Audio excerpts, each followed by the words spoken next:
As a result of the market revolution, middle-class women in America surrendered their position as a productive member of the household. They stopped doing the productive tasks, the cheese making, the fabric making, the food storage that they had been doing, and began to consume. Their husbands went to work, their husbands earned wages, the women spent those wages, ate the food that was purchased, cared for the children, but no longer had a productive role. And that was very unsettling for a lot of women because they didn't know how to prove that they were being good women. How do you prove you're being a good consumer? They did it through wearing the right clothes, keeping their homes in the right way, behaving in a way that would present them as being good women. In the 1820s and into the 1860s, there was a spread of popular culture that tried to define what a good woman was, that tried to show these women how they ought to behave, what a good American woman looked like. Historians have called this the cult of true womanhood. It's a name that was coined by Barbara Welter in 1966. Nobody in 1830 said, "I'm going to join the cult of true womanhood." They were just reading stories, reading articles, trying to figure out how could they be a good woman? How could they be a good wife? This idea of the cult of true womanhood describes the ideology that was presented by literature, that was presented from the pulpits of churches, that was even talked about in political speeches of how women were supposed to behave. From their study of the literature, historians determined that there were 4 key aspects to being a so-called good woman or a true woman in 19th century America: piety, purity, submissiveness, and domesticity. Piety is religiousness. People had to be Christian, had to be overtly Christian. Purity meant that a woman was sexually pure. Submissiveness meant that women were not supposed to have strong emotions or express strong opinions in any way. They should always submit their desires to their husbands and any other man that expressed an opinion. And finally, domesticity meant that women were happiest in the home and caring for the home, that the only way a woman found true fulfillment was through domestic activities like cleaning and childcare, not through productive activities like voting and earning a wage. Some examples of this. Fanny Fern writes a story, How Husbands May Rule. Catherine Beecher, Harriet Beecher Stowe. These are just 3 of many, many women who wrote about the ways that women ought to behave. And it's very interesting that it is women who are writing this in a time period when it was unrespectable for women to be writers. There's so much irony tied up in the idea of the cult of true womanhood.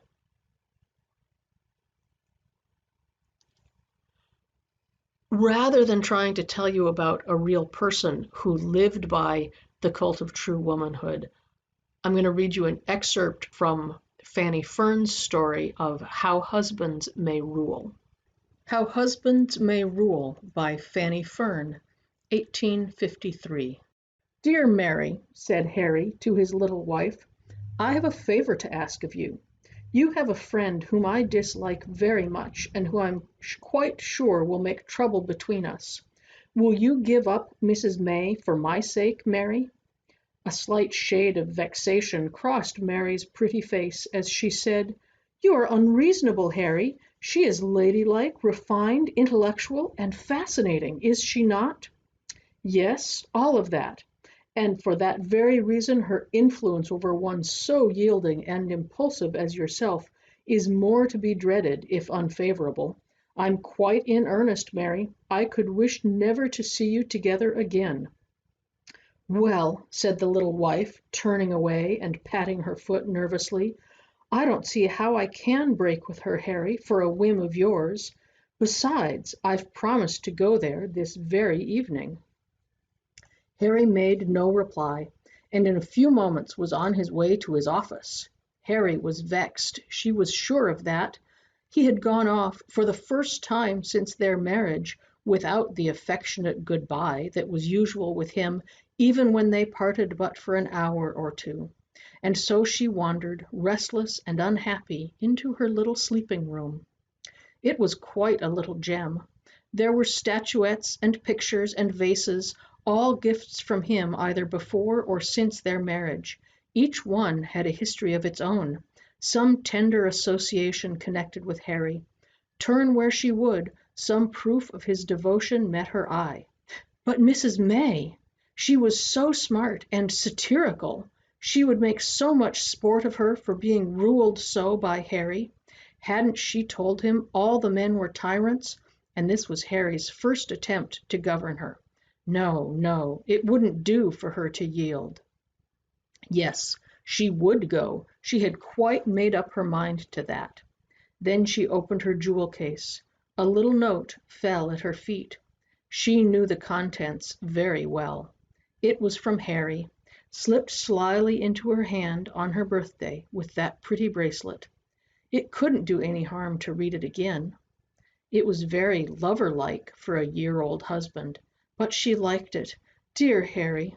And she folded it back and sat down, more unhappy than ever, with her hands crossed in her lap and her mind in a most pitiable state of irresolution. Perhaps, after all, Harry was right about Mrs. May, and if he wasn't, one hair of his head was worth more to her than all the women in the world. He never said one unkind word to her, never. He had anticipated every wish. He had been so attentive and solicitous when she was ill. How could she grieve him? Love conquered.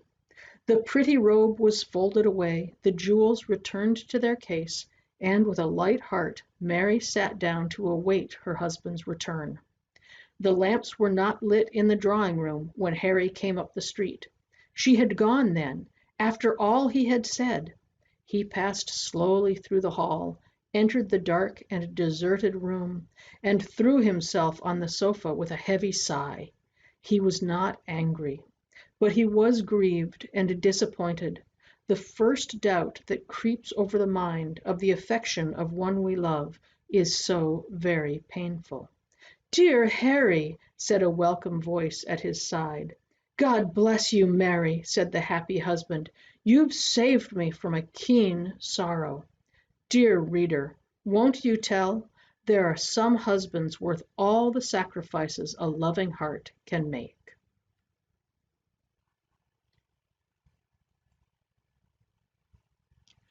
It's really interesting to me that when I went looking for a real woman that I could tell you about who lived by the cult of true womanhood, who experienced this change, I really couldn't find any. The women that we remember now are the women who defied the ideology, women who did things that were outside the standards of behavior.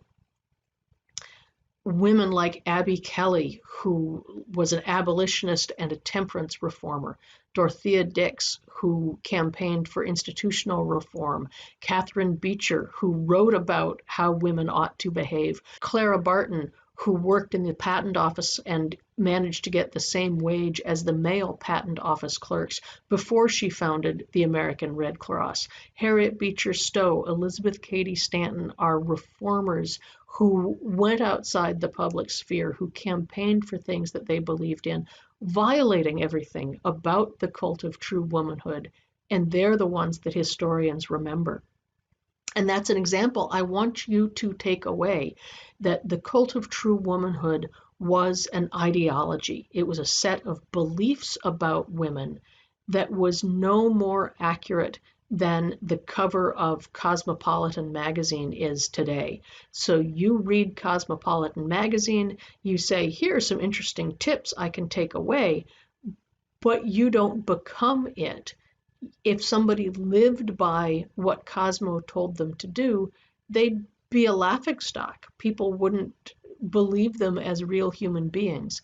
And the same thing was true of the cult of true womanhood. It was a very, very strong ideology that everybody recognized and that women thought they should aspire to, but very few women actually followed through all of the tenets that were written for true womanhood.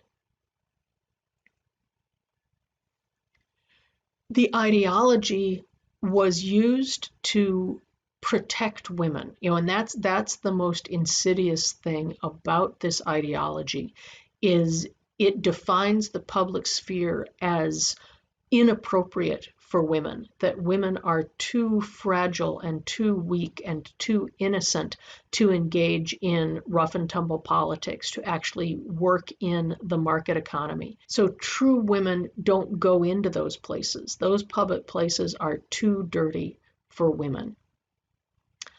So you might say, why did women even go along with this? And think about how hard it was in the colonial period, how hard the subsistence way of life was, that women worked all day, every day, making food for their families from parts, right? You have a cow, you have to turn that into a winter's worth of meals. You have a heap of flax, you have to turn that into clothing for your children. You have a bucket of milk, you have to turn that into cheese. It was super hard work. And so when someone came to the family and said, have a bolt of cloth to make a dress from, buy some cheese ready made, come down to the shop and buy some steaks. You don't have to slaughter your own cow. Have a stove you can cook on. Women jumped at that. Women were so glad to be relieved of the really hard physical labor that they leaped at it. They were already used to addressing their husbands as the leader of the household because of that religious connection. It wasn't that big a change to have him be the leader of the household because of the economic connection. It was only over time that some women began to say, I don't like this protective thing. I want to be able to go out and make decisions for myself. The huge majority of women accepted this role. They got great living standards out of it. They got pretty homes. They got time to spend with their children. We invent childhood in the 19th century as a time when we can nurture and spend time with our children, because suddenly we're not spending all of our time just trying to make sure they don't starve and freeze. We have actual time to engage in games with our children. There were a lot of really good things that came out of the market economy. The cult of true womanhood ideology was the kind of poison pill that came along with all the great stuff that came out of the market economy and the rest of this family transition. What also came with it is extreme social stratification. The middle class benefited from the cult of true womanhood. The middle class benefited from the market economy and the separation between work and leisure. They could afford to have only the husband working and the woman nurturing the children at home. Everybody else in society could not get the same benefits from the cult of true womanhood. Poor families, all non-white families, unmarried women, enslaved people, disabled people, men who didn't conform to gender ideologies, they are excluded from quote unquote American society. Americanness is defined because of middle class hegemony. Americanness is defined as that middle class experience. Husband, wife, Husband goes out to work, wife stays at home, cares for the children, is protected and innocent and childlike. That gender ideology becomes defined as the American family. Everybody else who doesn't conform to that, families that have two women heading it, families that have to have husbands and wives and children all working, enslaved people who can't form a legal family together, disabled people who can't go into the workplace. All of these people are shoved aside and ignored and not shown to be part of real, again in quotes, real American society. They don't get access to paid employment, to decent housing, participation in the politics. It's the middle class that reaps the benefits of the society that they have created. Anyone who doesn't fit their family standards gets shoved aside.